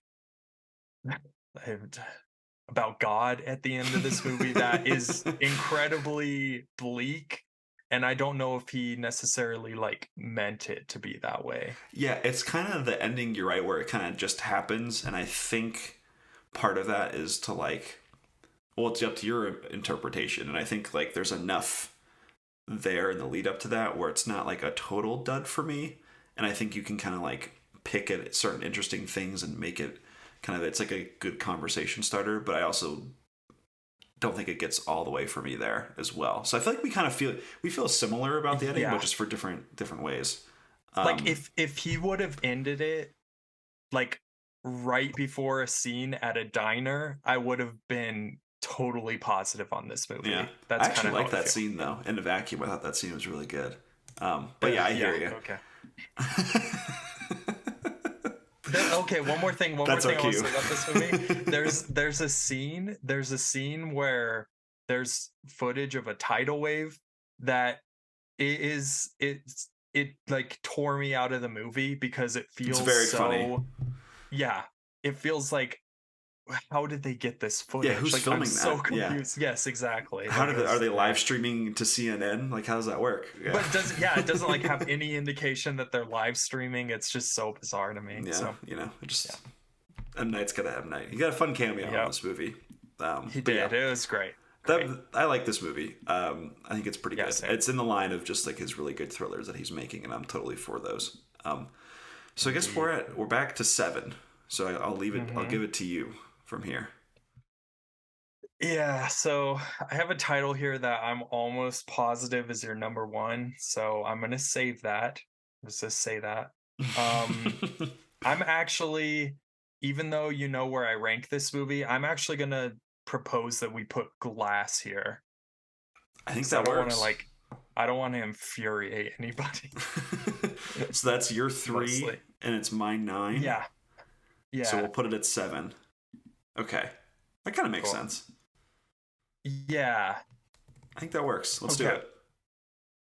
So on that note, what I'll say is this is my favorite of this series. The like Unbreakable Split Glass Interesting. series. Interesting. Yeah, it's we'll get to it. But I recognize that the vast majority of people do not agree with that. Like and would probably slap me across the face if we were in person uh next to each other and I said that out loud. Um I I'm puzzled by the response to Glass, like the violent hatred some people had towards it. Because I think it's almost perfectly in line with what he kind of set out doing with Unbreakable, which is uh be create something that feels grounded and unconventional in the superhero genre. Um we talked about Split, which I said my issues with kind of like the James McAvoy character in that movie. This movie adds a humanity to that character that I think Mhm. almost like redeems that movie. It makes him sympathetic and a like interesting presence in the movie. Um, this is also a deeply weird movie. Oh, There's like super weird. the middle third of the movie is basically just in a mental institution people having conversations and you're Yeah. like thinking to yourself, is this going to be just is the twist of this movie going to be that everybody is insane here and they've been in this asylum all along and they're just Yeah. I think the movie does a great job with that. And The third act, I think, is genuinely subversive and interesting Me and too. bold I think the in a exact same way way that, about it. yeah, like, so spoilers in case you haven't seen Glass. I feel like the death of David Dunn is one of the most It's bold moves incredible. I've ever Yeah. seen a filmmaker do. It is like so unexpected and insane, and it infuriated people, but for me I was like, oh my god, like that was so incredible that he just decided to take it that direction. I've one complaint about this movie, and that is, this is kind of like a running theme right now, but the very final scene of this movie, I think, Yeah, the the restaurant scene, idea, right? it's like in a train station, I Yeah. think. Oh, that's right. I remember there's the Yeah, scene where Sarah Paulson is talking to like her legion of people or yeah, whatever, and then it goes. Yeah, then you're right. It goes to the train station from there. yeah. It's like it felt small scale in a way that, like, it almost felt like the budget didn't allow for something grander. And it Hmm. felt weird in this movie because the rest of the movie feels so, like, even though it's smaller scale, it felt like epic to me, and like the scope felt much larger than the means that he was filming, they're making this movie with. Um yeah, I love this movie. I think it's awesome. And it, like, retroactively made me like both movies that came before it even more. So, Yeah, I think it's the common thing about it is that the first two acts are cool, and everyone's like, "What the fuck happens in that third act?" And I'm the same with you, where I'm like, I think that's such an interesting choice. This was one that I really wanted to revisit because I've only seen it once. And it was in the theater, and I liked it in the theater. Um, yeah. but I have a feeling that this movie is gonna kind of creep up on my list a little bit over the years. Like you talk to me like next year after I watch it again, and it might be a little higher because there's like so Mhm. much good stuff in this movie. Like Samuel L. Jackson is great in this. It's probably the last Incredible. it's Yeah. probably the last good Bruce Willis performance, Yeah. given his like health issues. Yep. Yeah, like James McAvoy is great in it again. Sarah Paulson is really good in it as well. The one thing that, like, Anya Taylor-Joy is just kind of there in this movie. Like she Yeah. feels very tacked on. So that's kind of a thing against it. But yeah, I love the weird structure of it. Like the first act is kind of like get the gang back together, and then the second act is like let's just have a chat in a weirdly pink room. And then the Hmm. third act is like a weird fight on a lawn, and then Bruce Willis Yeah, dies. the parking lot, like the parking lot of the mental institution. It's Yeah. so great. Yeah. I just, like when I look back at Unbreakable, and we'll talk about it later, but like this entire, I guess, stretch of movies, it's kind of like subverting what we think of all superhero movies. And I think people kind of go into like these type of movies with getting that third act catharsis. And it Hmm. certainly feels like it's building that, but the fact that like his aversion to water is like greatly set up and like in Unbreakable, and like kind of carrying that forward where like like there are really no heroes in this world. I think that's kind of like one of the more cynical like endings that M Night's ever made. Honestly, like it's kind of Yeah. like the one like break in his filmography where it's not super hopeful. I guess Knock at the Cabin is that way too. I think I feel similarly Hmm. about that, where it kind of leaves you feeling a little more unsure about how to feel. But yeah, I think it was a really interesting choice. Like I kind of agree where it kind of just sort of ends at the end, and probably it was kind of like straining against its budget, because Yeah. we're deep in him just self-financing all of his movies at this point in his career, which, as a side note, I really love and I think is cool that he's just kind of betting Yeah. on himself every time and winning. But yeah, I think it was a very interesting idea for a movie, that like kind of like bring this all together, and you thought you were gonna get this rousing like feel good, maybe not feel good, but like this satisfying ending, and it's kind of just like nope, that's not what happens in this universe. Like we kind of Yeah. move on, and like there's these dark nefarious groups that continue on and kind of can do whatever they do in the shadows from there, and then we move on to whatever that like comes to a head from there. So who knows, maybe he comes back to this at some point. I mean, like Glass, we all agree that Glass is good now after like we've done with like The Village and The Happening, and like in 15 years he makes another one of these, and Anya Taylor-Joy is the biggest superstar in the world, and we make it that way. Who knows? But I'm with you on this movie. I think this movie's cool. Definitely underrated. and one I kind of want to return to a lot from here on out. But yeah, that's number 7. I feel like we're getting in the top. We're getting in the top half here. So we're got 6 now, and I feel like this is really tough, and we're probably gonna start kind of conceding a lot. So we've talked about before. I have The Village at 7. I'm not gonna do that to you. I'm not gonna make it go to 6 here. I'm gonna put Old here as our number 6 movie. I'm fine with that. Okay, let's do it. I'm cool with it. Let's do Old at 6. Old is came out, what is that, 2 years ago, right in the middle of the pandemic. One of the first movies to kind of do really well again. This movie's just fun. I really love it. The ending is super bizarre and really, really weird. It's another one of his where it's like the ending, I guess, kind of makes sense, where you're like, this was all like a big pharma thing. Like there's like there's a through line of paranoia in all of his movies where like there are bigger forces at play that are kind of messing with our lives, and that kind of plays into that. But it's so weird because it's just like this bad shit movie where things are just happening on a beach, and then all of a sudden there's a guy in like a lab who was like, let me tell you what's happening here, audience. And then the movie ends, and it's very weird. But if Old was like a 60-minute movie that was just on the beach, like there's probably an edit somewhere that someone's done where they just cut to them going to the beach, and they cut to like when they're like trying to leave the beach at the end, they're swimming, and that movie is like a perfect movie to me. I love that stretch of Old. Like everything that happens on the beach I think is incredible, and I love that. Incredible. Yeah. I think it's just like him just like filming the absolute shit of this, like what we mentioned at the beginning of this, where he's just like focusing on weird things as like these characters fall in and out of time. I think it's really fun, and I think all the actors are kind of like, this is another one where people are like, why are they talking like that in this movie? And it's like, to me it was like so clear that like all these actors, like they're rapidly aging so quickly that they're talking as if they're different age ranges at all time, and it's throwing them off. And like that immediately clicked for me. And maybe it didn't for a lot of other people, but like I was like, I'm in. Like this is great. It's awesome. Yeah, and it dials up the creep factor too. I think so too. Like I was just so unsettled the whole time because you have just like people acting like babies when they're 25, and then all of a sudden they're talking like old people. And then Jaren really wants you to know that his name's Jaren, and you're like, what is happening?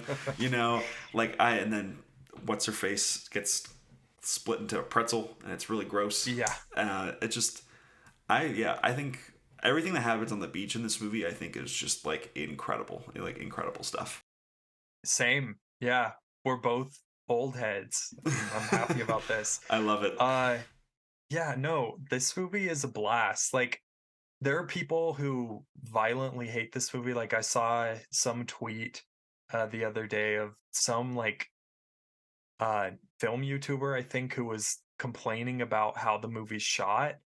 And I just like, I can't imagine thinking anything other than that this visual style that he brings to the beach in this movie is incredible. Like it's amazing, and it's so well executed. Like basically every single moment that takes place on the beach, you have like the incredible scene where the girl like gets pregnant and then it's has so the good. baby.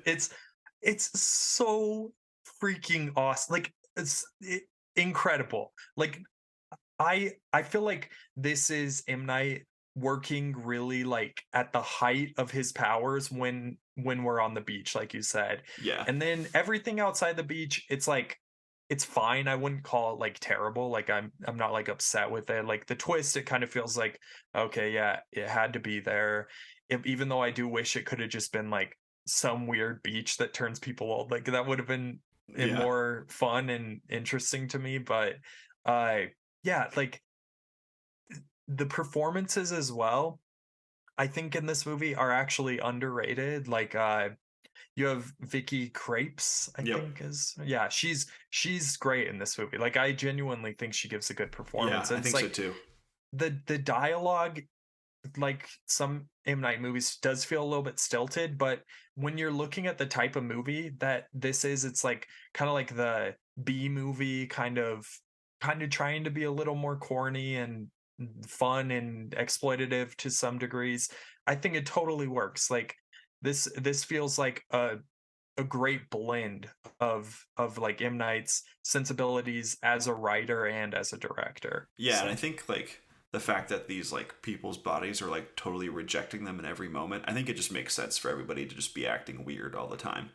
Um, yeah, it's just I think I saw the exact same tweet as you. It's tough podcasting when you're like, hey, I saw that tweet that one time. Here's what I think about it.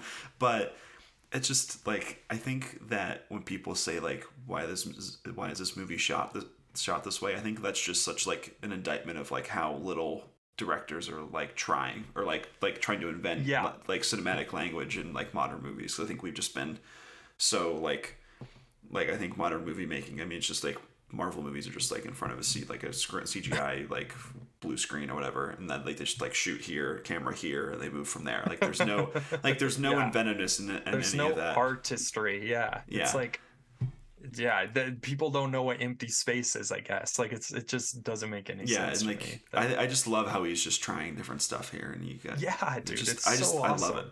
And shout out to Midsize Sedan, love that guy. Um, Aaron Pierre, just fantastic. um, and just another one, like he just always gets great casts for all of his movies. I mean, you know, he works with a lot of the people like many times throughout his career, but here, you know, just like a really good international cast of people. Gail Garcia Bernal, Yep, I think, is really good in this movie too. So he's is great, Thomason great in it. McKenzie, Rufus Sewell, Alex Wolff, and you have Eliza Scanlon in there as Yep, well. Like it just, I think they're all game. They all know exactly what they're doing. I'm just so on board for it. I really love this movie. same. But yeah, that's our number 6. Before we get to the top 5, should we kind of give a quick recap of where we are so far? Yeah, please, that'd be great. So at number 14, we have The Last Airbender. At 13, we have Wide Awake. At 12, we have After Earth. At 11, we have Spencer's favorite movie, Lady in the Water. At 10, we have The Happening. 9, Split. 8, Knock at the Cabin. 7, Glass. And 6, Old. I think it's pretty good. I'm pretty Yeah, on board with that. No big fights so far. I think we're about to have some. But I think we're doing good so far. But let's go to you. What do you think should be 5 here? okay. Here's where I'm gonna dip my toe in the water. I think number 5 should be Unbreakable. That's incorrect. No, Okay, we're all not right. doing it. Okay, then I think number 5 should be The Visit. I'm okay with that. That's my 4. I'm fine with the visit. Oh, okay. Well, then let me try again. Let me try one more thing then. I think number 5 should be The Sixth Sense. Oh, I love it. That's bold. Would people hate? Like, what would people do if we put this at 5? Would they like hate us? uh, you know what? Fuck it. Let's do it at 5. I'm ready. Okay. Okay. It was all my right, 3, but I feel more passionate weirdly about the visit. Maybe that's because I watched it more. I didn't get a Same. chance. I didn't get a chance to revisit The Sixth Sense, so I'm curious if like I've maybe we. revisited it pretty recently. Okay, so I'll go with you on this one. So Here's the we'll do The Sixth here's what Sense at 5. I yeah. love this anarchy. Okay. Yeah. So here is what I'll say. Yeah, people are probably upset if anyone's listening to this, but The Sixth Sense is a great movie, right? It is a great movie. And on top of it uh being a great movie, like I would argue it's great without the twist at the end. Um Mm-hmm. just because the performances are so great, like Tony Collette, I feel like even though Awesome. people seem to be noticing her performance more in this movie, I still think it's an underrated performance. You have Haley Joel Osment giving one of the best child performances Yep. ever in any movie. um you have Bruce Willis giving a great performance, I would argue. I would say this is my favorite M. Night Bruce Willis performance. I think he's genuinely fantastic in this Yeah. movie. Um, I think that the reason why I put this one below The Visit, personally, even though it's like I would say that this is like probably, technically speaking, a better movie, is The Sure. Visit was like is such a surprise of a movie, and it's Mm-hmm. like it. I would rather revisit The Visit than revisit The Sixth Sense, just because I feel like The Sixth Sense has been it's kind of one of those ones that's unimpeachable because the script of it is so good. But I do think that it's kind of been oversaturated in like popular culture, and that's like no Definitely. fault of the movie. It's more just my problem being like a consumer of popular culture. Um, so this was like the I think this was the second M. Night Shyamalan movie I saw, but I like vividly remember this memory. I was probably like 4 or 5 years old, and my parents, they would always watch movies like downstairs after me and my sisters went to bed Mm-hmm. that were like not appropriate for us, and I'd always like sneak out of my bed. Like I'd have to wait till my sisters were asleep to like sneak past their rooms. But I went, and I remember I like put my head through like the banister, and I was watching The Sixth Sense while my parents were watching it, and it got to the scene where the girl is like vomiting up gray like under the Yeah. blanket, and I remember I just like started screaming, and I got in huge trouble, and after that, like my mom would like check to make sure that I wasn't like there like periodically throughout the movie, so I ruined my con. So this movie, what I'm trying to say with that is it like has imagery like that is genuinely terrifying, like scary on like a primal level, especially when you're viewing it through the eyes of this child in the movie. And I think that the drama, like the interpersonal drama in this movie, is really compelling, really, really well written. Uh, yeah, it's a great movie. Like he directed the shit out of it. He wrote the shit out of it. The actors acted the shit out of it. You have that great final scene between Tony Collette and Haley Joel Osment. After my parents got divorced, like I, had a single mom for the rest of my youth and my into adulthood, and I like don't have a relationship with my dad at all. So all that stuff really hits for me and works really well. Um, yeah, great movie. What do you think? Great movie. There's four better. Yeah, Yeah, it's definitely one that I haven't seen in a while, and I'm kind of with you where it's like it is so in the public consciousness that I kind of feel like I'm like rating it lower as a result. And it's one of those where I haven't seen it a bunch of times, but it doesn't quite have the same magic when you kind of know the twist the same way the same way through as you do when you first time you saw it. It is kind of one of those like awesome first watches and one of those movies you kind of wish you could forget to watch for the first time again. yep, But I just don't. It's not really one I'm like going back to a lot or that I'm thinking about. And I wonder if that's like maybe a fault of like the twist being so crazy that that's kind of all like it kind of drowns out all of like the subtler moments about the movie. But yeah, I feel like it's kind of it's like it's maybe like yeah like one of the most iconic twists ever, and it's still staggering to me that this movie made like as much money as it did for it just kind of being yeah, like it just being like a pretty like somber drama for most of it, and then it has obviously hmm the twist at the end of it. Yeah, I'm kind of with you where it's kind of like I don't really have much of an attachment to it, or maybe you do because you have your childhood memories that scar you. um, but I don't really have much of attachment to it. It's kind of a movie that I think is impressive and that I like I kind of applaud, but I don't have a love for it at all. I'm pretty cold to it in a lot of ways. Maybe that's just personal preference because I can't really like pinpoint anything in the movie that has me feeling like that like negative about it, except for maybe the whole thing with the twist. But yeah, it's kind of one of those where it's people have talked it to death. What else can we really say? You know, it's kind of more fun to lift up these other movies. yeah, no, Yeah. for sure. So It's like nobody's gonna like listen to this podcast and discover the Sixth Sense. You know what I yeah, mean? Like it's like yeah. exactly. So I'd Like way rather put up The Visit over it. So yeah, I agree. So let's do that at five. So number four. Is this where we do the visit? Are we comfortable with that? I think, yeah, I Okay. think there's no other choice. I think that works. That's my number 4. Where was it on your list? It was my number 4 as well. Okay, perfect. So Yeah. that's perfect that it's here. Yeah, so the visit, this was, I guess, his big comeback, his self-financed a mockumentary of sorts, found footage movie where he, if you look at the behind the scenes of this movie, he has like an entire film rig, which is really funny.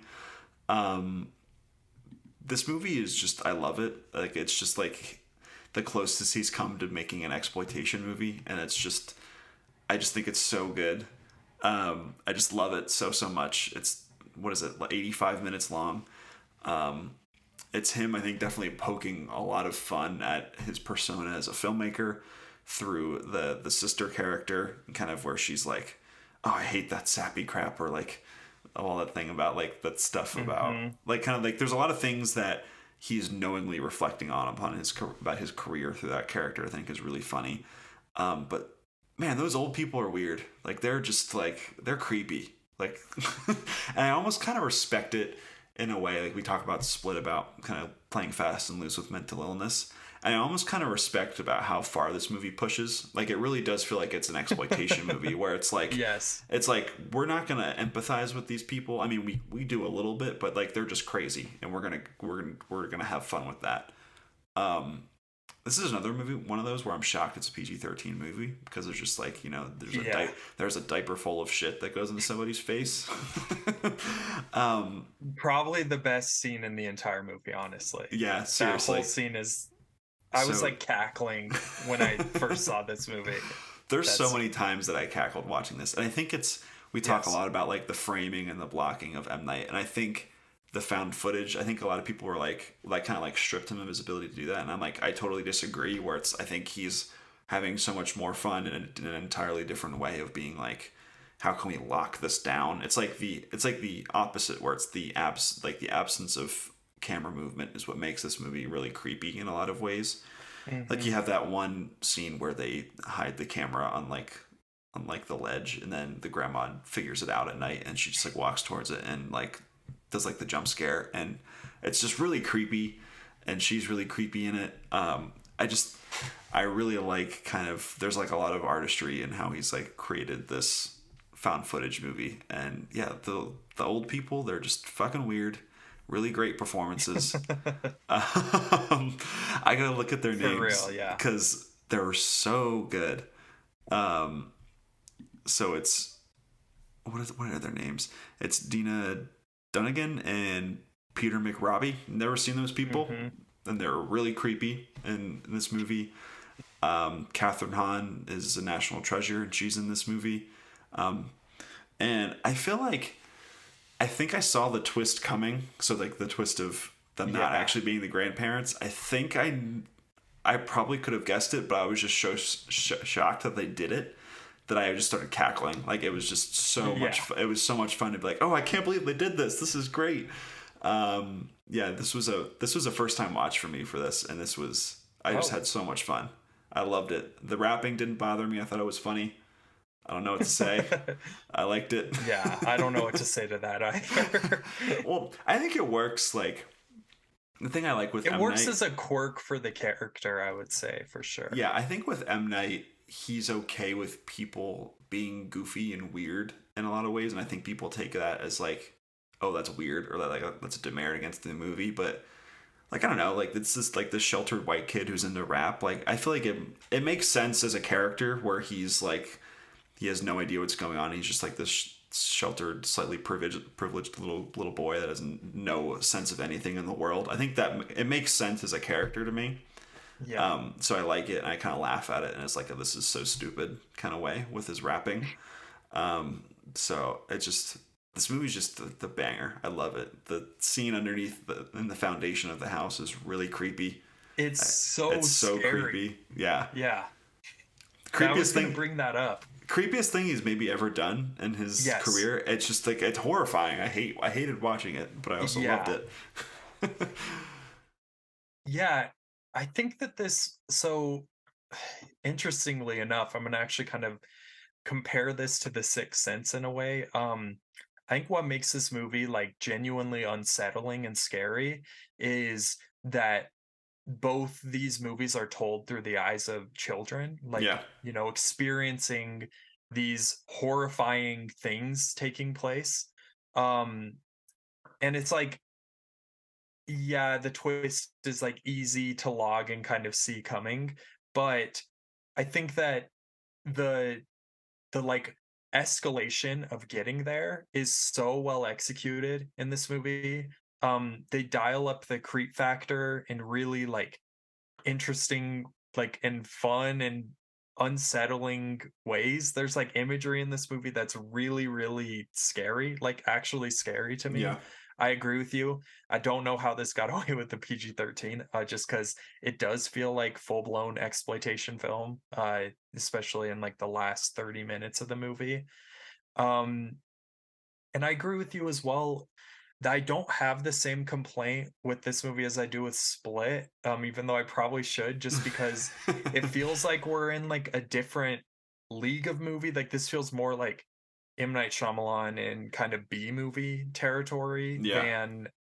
than something like Split that feels much more, like handsomely made, I suppose, Yeah. and it has Definitely big less name actors in it. self-serious. Yes, yes. And so yeah, this movie's a blast. It's so much fun. And I feel like this one, it's underrated in his new wave of movies for me. Like I personally like Glass the best. That was kind of established, but this movie I feel like is in that like league of top tier Shyamalan for me. I think it's awesome. So I'm totally with you on this one. It's great. Yeah. It's just there's so many like it's the thing with like Shyamalan where like his little touches where like the pop up's cleaning the gun and he's like, I was just cleaning it, or like he was like it was about to shoot himself in the face. No, I'm just cleaning it. Yeah. Don't nothing to see here. And it's just like it's just so weird and like the like Nana constantly asking the girl to like get in the oven and clean it. It's just so good and bizarre.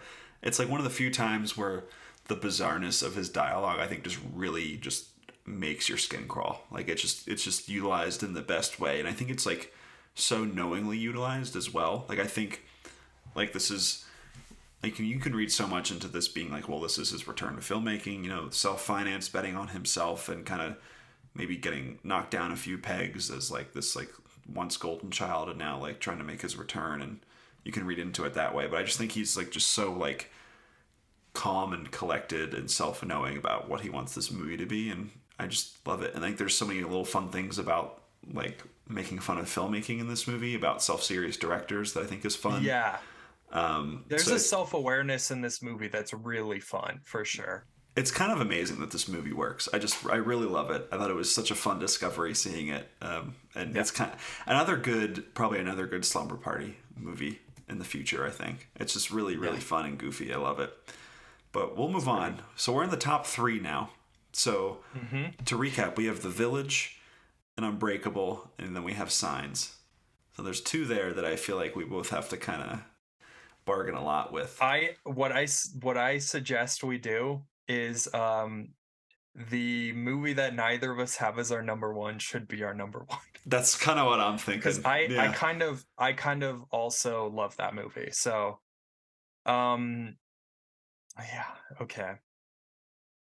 So you threw me a bone earlier on with This was the plan all along. Lady in the Water. So I am gonna go ahead and nominate my number one movie, The Village, as number three.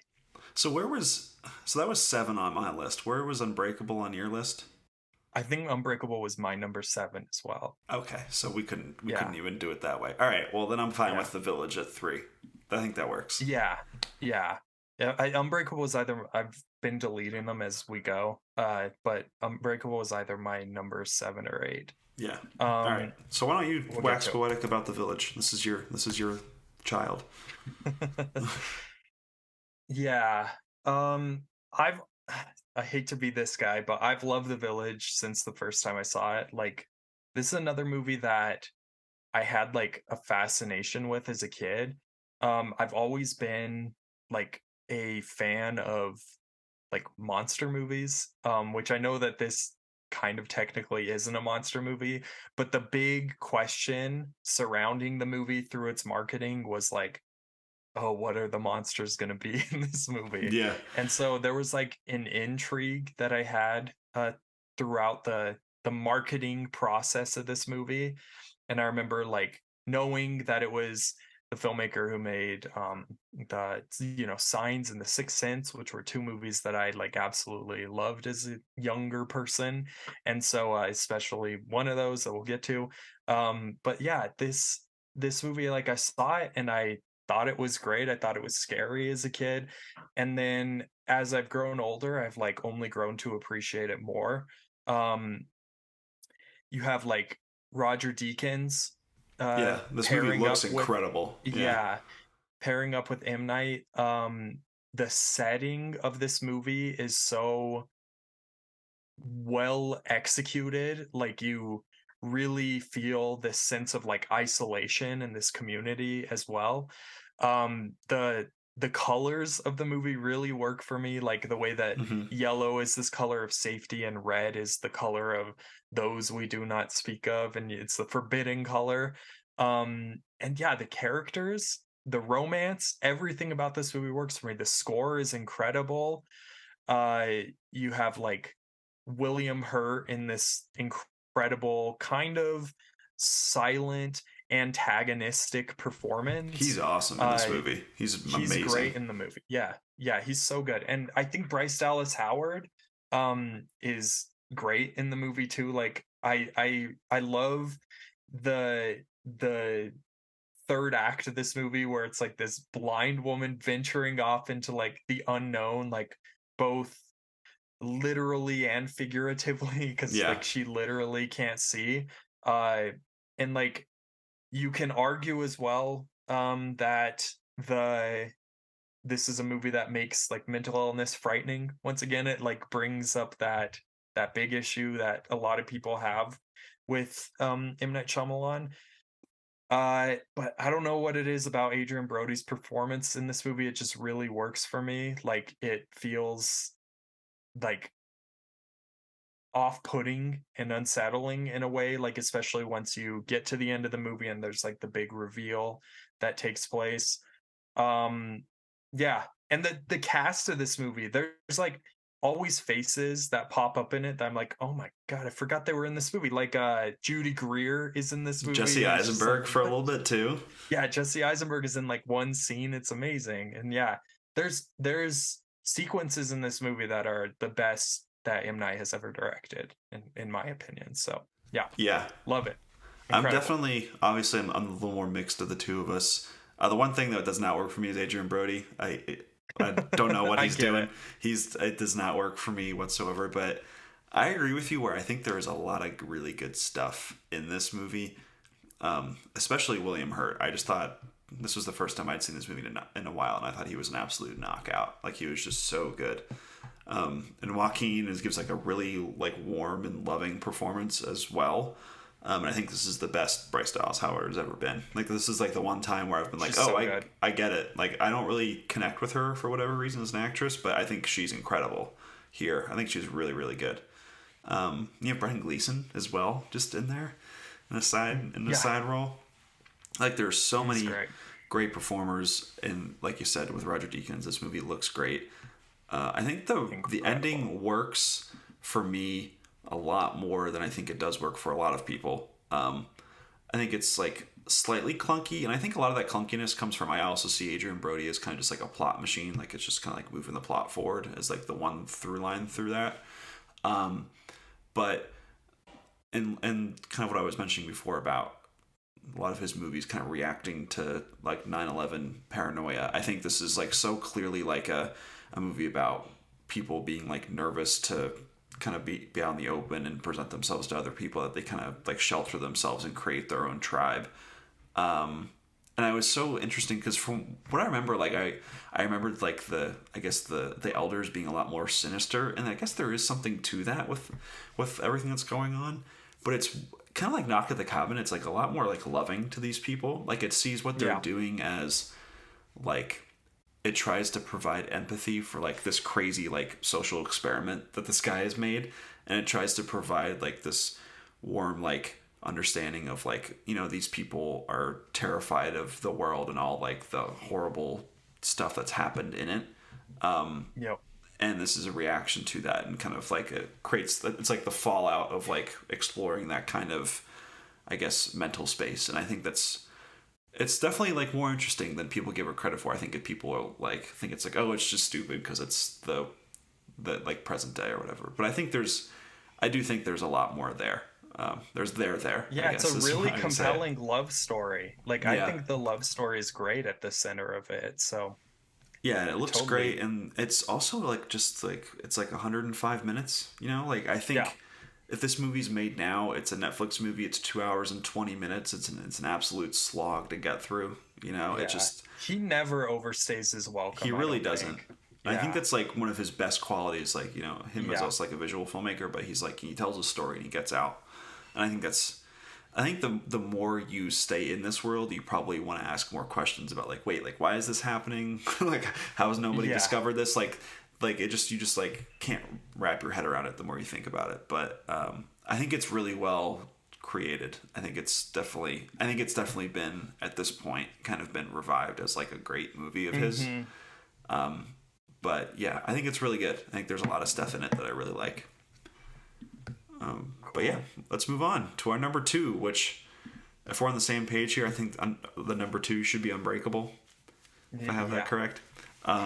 Yeah, I love Unbreakable. So Unbreakable is one of my favorite movies. I love this movie so much.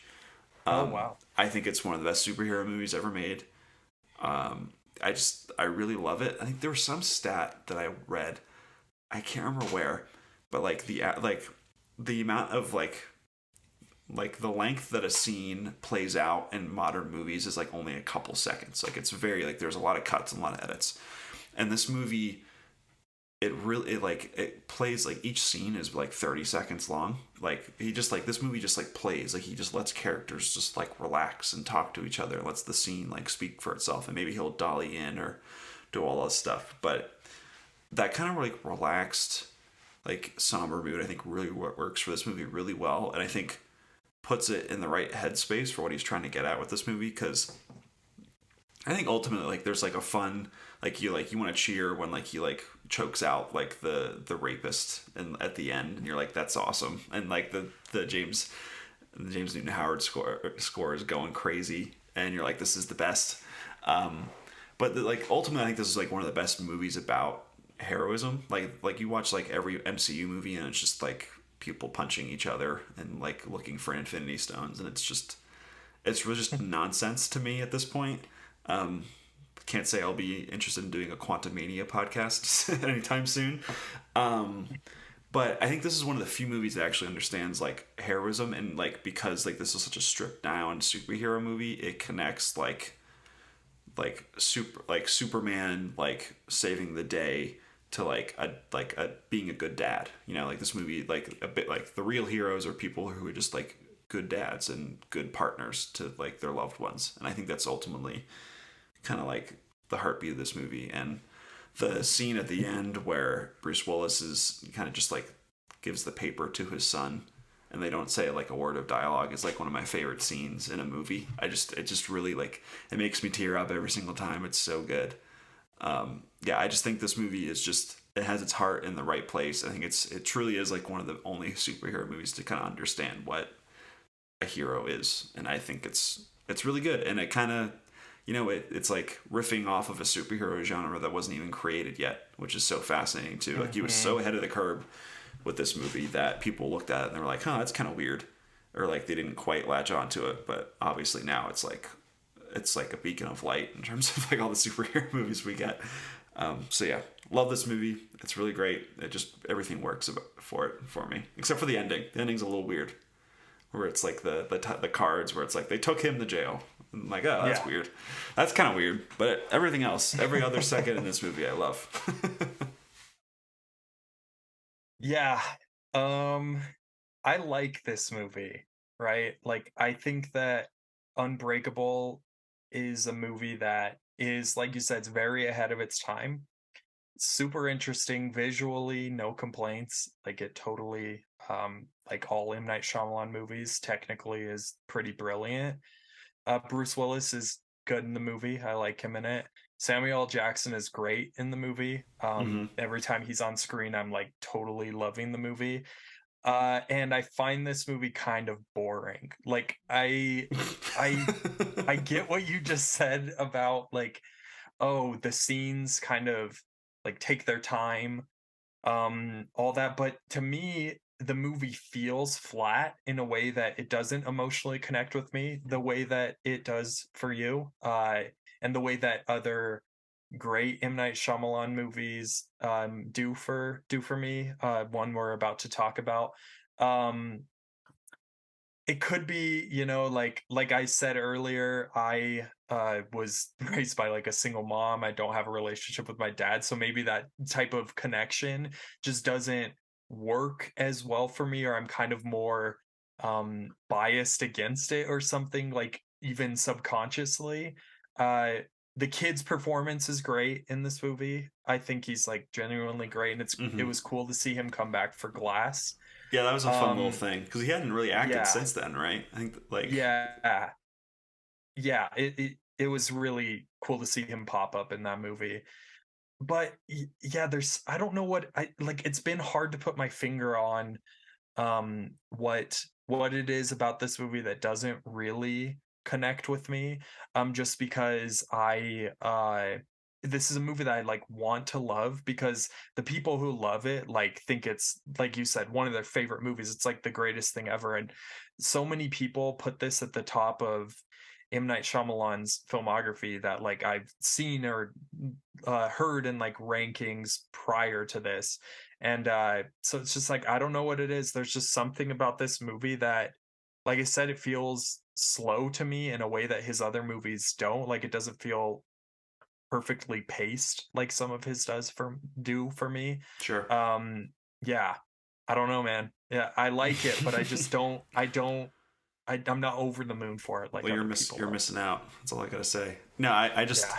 I just think this movie is just. I love sad Bruce Willis. Like sad Bruce Willis, I think is like the best. Like he is so good at that kind of stoic Yep. depression. And like this movie is just kind of like let's look at his face for 30 seconds, and it's just like I think I think there's like with M Night, like he's still doing like a lot of different like camera moves. I think like in a lot of those slower moments, I still get like a lot of like I guess emotional resonance that I think just really connects with me. I don't know. I just the two scenes where he's benching and his kid keeps putting on more weight. I love that scene, and the scene at the end with the newspaper. I It's the think is cool just scene. yeah. It's just I think both of those scenes are like two of my favorites, and they're just filmed really well. And yeah, just great movie. I love it. I will Sorry you say don't.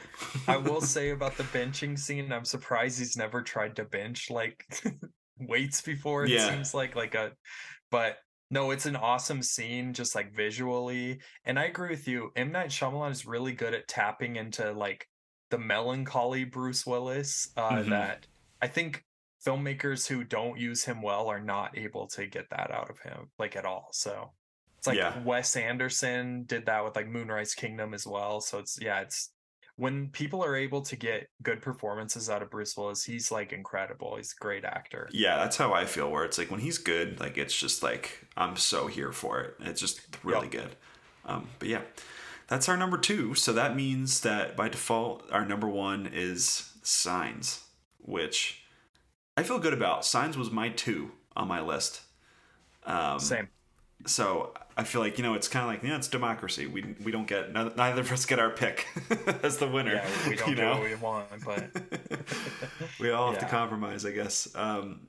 Yeah, Signs is our number one. I think works. I think this movie is really good. I think it's the combination of like all the things with M Night where it's like it's super corny, and heartfelt, and also like pretty spooky at times, and also pretty goofy at other times. It is like a weird blend of like this is another one. If they made this movie now, it's very self serious. Like there's no jokes in the entire movie. It's like and it's a Netflix movie. Again, it's like it's like half an hour longer. Like it just like doesn't have the personality that this movie does. I just Joaquin Phoenix is playing the Mel Gibson character. Yeah, exactly. And it's like he never smiles the entire time. And Yeah. there's something about like this movie being like about this family, this very sheltered family again, where they've kind of sheltered themselves away from the world a little bit. The fact that it like allows itself to breathe and like be goofy, like you walk in on Joaquin and the kids having the tinfoil hats on. And this movie is like very knowingly like that's like a goofy thing, and but like it allows like this family unit to actually feel like one, because like like a regular family, like if they have like this apocalyptic event, they're still going to kind of have their fun little peculiarities and be goofy and kind of act as they normally do in a lot of different ways, even if they're very fearful. So yeah, it really works. It's like Mel is a horrible human being, but he is absolutely incredible in this movie. So Like, he's like Oscar nomination worthy in my yeah, opinion. I rewatched this for like this podcast, and I thought like he just like knocked my wind out of me. Like I thought he was like he taps into a similar thing that Shyamalan does with Bruce Willis, where it's like the white dude who's really sad, the middle-aged white sad dude, and he kills it. Like he is really good. Like it just like when he's talking to his wife, like normally like I don't like that kind of stuff in movies, but here just like really like it really works and hits you like a ton of bricks. Like it just like all the emotional things work for me in this movie somehow. It's really great. So you mentioned the like newspaper scene in Unbreakable. Mm-hmm. That's like how I feel about the dinner scene in this movie. It's really the good. climactic dinner scene. Yeah. And it's like this is a movie that, yeah, I kind of hinted at this at the beginning of the podcast, but like when I was in like elementary school, this movie when it came out, it was like the talk of the town from people who saw it because they're like, "This is the scariest movie I've ever seen," and it's like this is the scariest movie I've ever seen. I'm 7 years old. It's like that type of thing. Yeah. But I remember, yeah, it's like I saw this movie like after my parents got divorced. We relocated to like a different town, and I had a friend who he had a projector in his house, and there was like a summer where we would watch this movie like literally every weekend on the projector. And I just remember like we were obsessed with this movie, and so I have like a nostalgia for this movie that really holds even to today with how I feel about the movie. But on top of that, I think it's a really well made, great film with great characters. It's genuinely funny at points, like you said. The characters feel well defined and they feel interesting. Their dynamics feel realistic. It feels like an actual family. Yeah. Like Mel Gibson gives maybe my favorite performance I've seen him give in anything. Like I love the Mad Max movies, but this is like a different level of good in the movie. And yeah, like people have complained about the ending, and I can kind of understand those complaints because if you think about things more logically, it's kind of silly ending.